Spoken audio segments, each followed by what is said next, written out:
ಬೆಂಗಳೂರಿಂದ ಯಾವಾಗ ಬಂದಿಯೋ? ಗಣ್ಯರ ನಿನ್ನೆ ರಾತ್ರಿಗೆ ಬಂದಿರಿ. ಬರೋದಕ್ಕೆ ಸ್ವಲ್ಪ ತಡ ಹೋಗಿತ್ರಿ, ಅದಕ್ಕೆ ಇಲ್ಲಿಗೆ ಬರಕಾಗಿದ್ರಿ. ಹೌದಾ ರುದ್ರ? ರುದ್ರ ಒಳಗಡೆ ನನ್ನ ಪಾದರಕ್ಷೆ ಇದೆ, ತೆಗೆದುಕೊಂಡು ಬಾರೋ. ಆಯ್ತು ಗಣ್ಯ.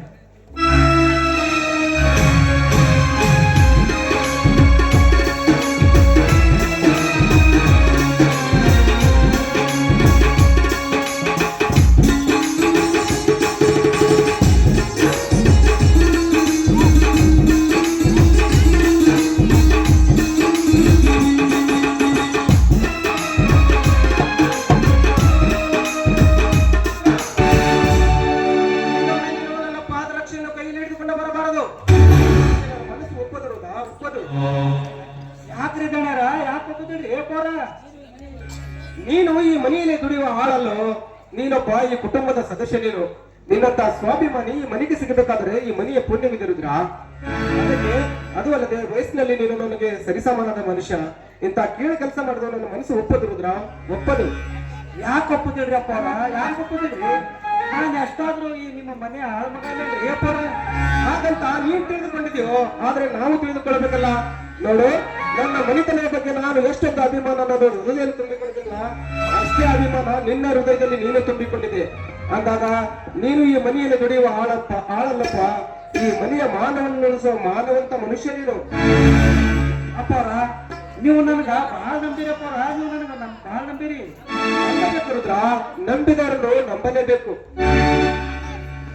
ಅಪ್ಪಾರ, ಇಷ್ಟ ಸಾಕ್ರಿ. ನಾವು ನೀವು ಜೀವತ್ತು ಇರುವವರೆಗೂ ಇಷ್ಟೇ ಸ್ವರ್ಗದ ಕಾಲ್ ಕಳ್ದಂಗ ಆಗ್ಬೇಕ್ರಿ. ಅಪ್ಪಾರ ಅಪ್ಪಾರ, ಅವರು ಬಂದ್ರು ನೋಡ್ರಿ. ಅವರು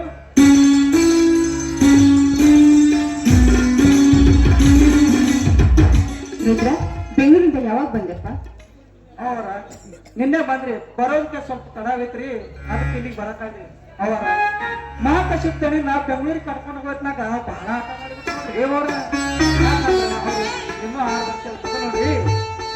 ಅದಕ್ಕಂದ್ರ ಇನ್ನೂ 6 ವರ್ಷ ನೋಡ್ರಿ. ಅವಾಗ ನಿಮ್ಮ ತಂಗಿ ಮನೆ ಒಳಗೆ ಬಿಟ್ಟು ಬರ್ಬೇಕಾದ್ರ ಮಾತಾಡ್ತಿರ್ತಾನೆ. ಬಿಟ್ಟು ಬರ್ಬೇಕಾದ್ರ ನನ್ನ ಮನಸ್ಸು ಆದ್ರೆ ನಿಮ್ಮ ತಂಗಿಯವರೇ ನನಗೆ ಸಮಾಧಾನ ಮಾಡಿ ಹೇಳ್ಕೊಟ್ಕೊಂಡು. ಮಾಂತೇಶ ಇನ್ನು 6 ವರ್ಷದ ಮಗು. ಹೆತ್ತವ್ರನ್ನ ಬಿಟ್ಟಿರ್ಬೇಕಾದ್ರೆ ಅವನ ಬುದ್ಧಿ ಇನ್ನೂ ಹೆಚ್ಚಿಗೆ ಬೆಳಿಬೇಕು. ಮೇಲಾಗಿ ಅವನು ದೊಡ್ಡ ವಿದ್ಯಾವಂತನಾಗ್ಬೇಕೆಂಬ ಆಸೆಯಿಂದ ಅಲ್ವೇ ನಾನು ಅವನನ್ನ ಬೆಂಗಳೂರಿಗೆ ಕಳಿಸ್ಬೇಕು.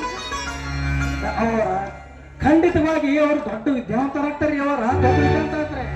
ನಮ್ಮ ದೊಡ್ಡ ಗಣ್ಯರಂಗ ನಮ್ಮ ಚಿಕ್ಕ ತಣಿನು ಸುತ್ತು 40 ಹಳಿಗೆ ದೊಡ್ಡ ಹೆಸರು ಗಳಿಸ್ತಾರೆ. ಅವರ ನಿಮ್ಗೆ ಇರ್ತವ ಏನಂದ್ರು ಅವ್ರೆ, ಗಂಡಂದ್ರು ಅವ್ರೆ, ಮನೆಗೆ ಯಜಮಾನದವರು ಅವರೇ. ಹೌದು ರುದ್ರ, ನಿನ್ನ ಮಾತು ನಿಜ ಇದೆ. ನನಗೇನು 10 ಮಕ್ಕಳಿಲ್ಲ. ಇರೋದು ಒಬ್ಬ ಮಗ ಮಾಂತೇಶ್. ಮಾಂತೇಶ ನನ್ನ ಹೊಟ್ಟೆಯಲ್ಲಿ ಹುಟ್ಟಬೇಕಾದ್ರೆ ನಾನು ಪೂರ್ವಜನ್ಮದಲ್ಲಿ ಪುಣ್ಯ ಮಾಡಿದ್ದೆ ಅಂತ ಅನ್ಸುತ್ತೆ.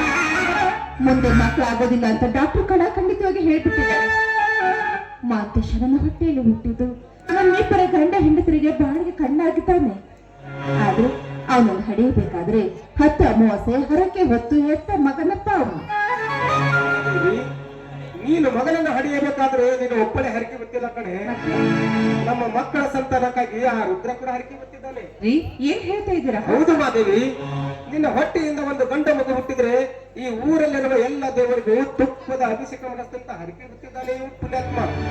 ಇವನು ವಯಸ್ಸಿನಲ್ಲಿ ಸಣ್ಣವನಾಗಿದ್ರು ನಮ್ಮ ಮನೆತನದ ಮೇಲೆ ಬಹಳ ಅಭಿಮಾನವನ್ನು ಇಟ್ಟುಕೊಂಡಿದ್ದಾನೆ. ರುದ್ರ, ನಿನ್ಗೇನಂತ ಕರಿಬೇಕಪ್ಪ ನಾವು? ವಯಸ್ಸಲ್ಲಿ ಚಿಕ್ಕವನಾದ್ರೂ ನೀತಿಯಲ್ಲಿ ಬಹಳ ದೊಡ್ಡವ್ ನೀನು. ನಿನ್ನ ಮಕ್ಕಳಾಗದೇ ಇದ್ರು ಬೇರೆಯವ್ರಿಗೆ ಮಕ್ಕಳಾಗ್ಲಿ ಅಂತ ತುಪ್ಪದ ಅಭಿಷೇಕ ಮಾಡಿಸಿದಂತ ಹರಕೆ ಹೊತ್ಕೊಂಡಿದೆಯಲ್ಲ, ನಾನು ನಿಮಗೆ ಸದಾ ಚಿರಋಣಿ ಆಗಿರ್ತೀನಿ. ಹಾಗೂ ಆದಷ್ಟು ಬೇಗ ಆ ದೇವ್ರು ನಿನಗೂ ಸಂತಾನ ಭಾಗಿ ಕಳಿಸ್ಲಿ ಅಂತ ಆ ದೇವ್ರ ಹತ್ರ ನಾನು ಹರಕೆ ಹೊತ್ಕೊಳ್ತೀನಿ. ಸರಿನಾ ಗಣ್ಯರ? ಮಾತಿನ ವಿಷಯ ಆದಾಗ ನಾನು ನಿಮ್ಗೊಂದು ವಿಷಯ ಹೇಳ್ಕೊಂಡ್ಬರ್ತೀನಿ. ಈಗ ನನ್ನ ಹೆಂಡತಿ ಅದಲ್ರಿ, ಈಗ ನನ್ನ ಹೆಂಡತಿ ನನ್ನ ಹೆಂಡತಿ ಹರಿಯಾಕಂತ ತವ್ರ ಮನೆಗೆ ಹೋಗ್ರಿ ಪೋರ. ನಾನು ಕೂಡ ನನ್ನ ಹೆಂಡತಿ ಊರಿಗೆ ಹೋಗ್ಬೇಕಂತ ವಿಚಾರ ಮಾಡಿದ್ರಿ. ಈ ವಿಷಯ ಎಷ್ಟು ದಿವಸ ನಮ್ಯಾಕ ಹೇಳಿಲ್ಲ ನೀನು? ನಮ್ಯಾಕ ಹೇಳಿಲ್ಲ? ನೀನ್ ಹೆಸರು ಗಂಡ ಹೆಂಗರನ್ನ ನಮ್ಮ ಮನೆಗೆ ಕರೆದುಕೊಂಡು ಶ್ರೀಮಂತಿಕೆ ಕಾರ್ಯವನ್ನೇ ಮಾಡ್ತಾ ಇದ್ದೇವೆ. ಈ ವಿಷಯ ನಮ್ಯಾಕ ಹೇಳಿಲ್ಲ ನೀನು? ಅಪ್ಪ ಅವರ ತಿಳಿಸ್ಬೇಕಂದ್ರಿ ನಂಗೆ ಅಪ್ಪ ಸ್ವಲ್ಪ ಅಕ್ಸಿ ಬಾಗ್ಲಿ ಕಟ್ಟಿ ಬರ್ತೀನಿ ಹೋಗಿ.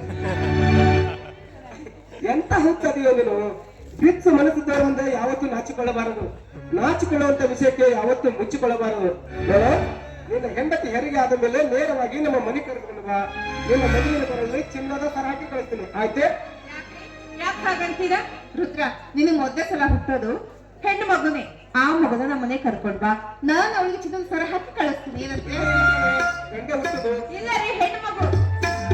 ತಡ್ರಿ ತಡ್ರಿ ತಡ್ರಿ, ಮೊದಲ ನನ್ನ ಹೆಂಡತಿ ತಂಡಗಳಿದ್ರಿ ನಾನು ಯಾರೋ ಏನೇನು ಹಾಕೋತ್ರ ಹಾಕೊಂಡ್ರಿ.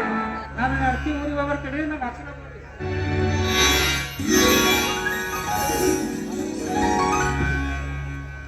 ಮಹಾದೇವಿ, ರುದ್ರ ಮುಚ್ಚಿನಂತ ಮನುಷ್ಯ ನೋಡು. ಹೌದ್ರಿ, ರುದ್ರ ಮುಚ್ಚಿದಂತ ಮನುಷ್ಯ. ಇನ್ನು ನೀವು? ಮತ್ತೆ ನೀನು? ಅದು ನೀವೇ ಹೇಳ್ಬೇಕಾ? ನೀನು ಅಂತಿಂತ ಹೇಳಲ್ಲ ಕಡೆ, ನೀನು ಸೌಭಾಗ್ಯ ಲಕ್ಷ್ಮಿ. ಈ ಸೌಭಾಗ್ಯ ಲಕ್ಷ್ಮಿ ಮನಕದ ರಸಿಕರು ನೀವೇ ಅಲ್ವೇ?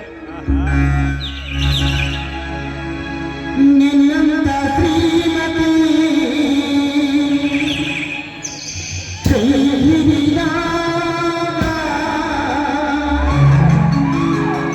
ನಿನ್ನಂತ ಗುಣವತಿ ಜೊತೆಯಾದ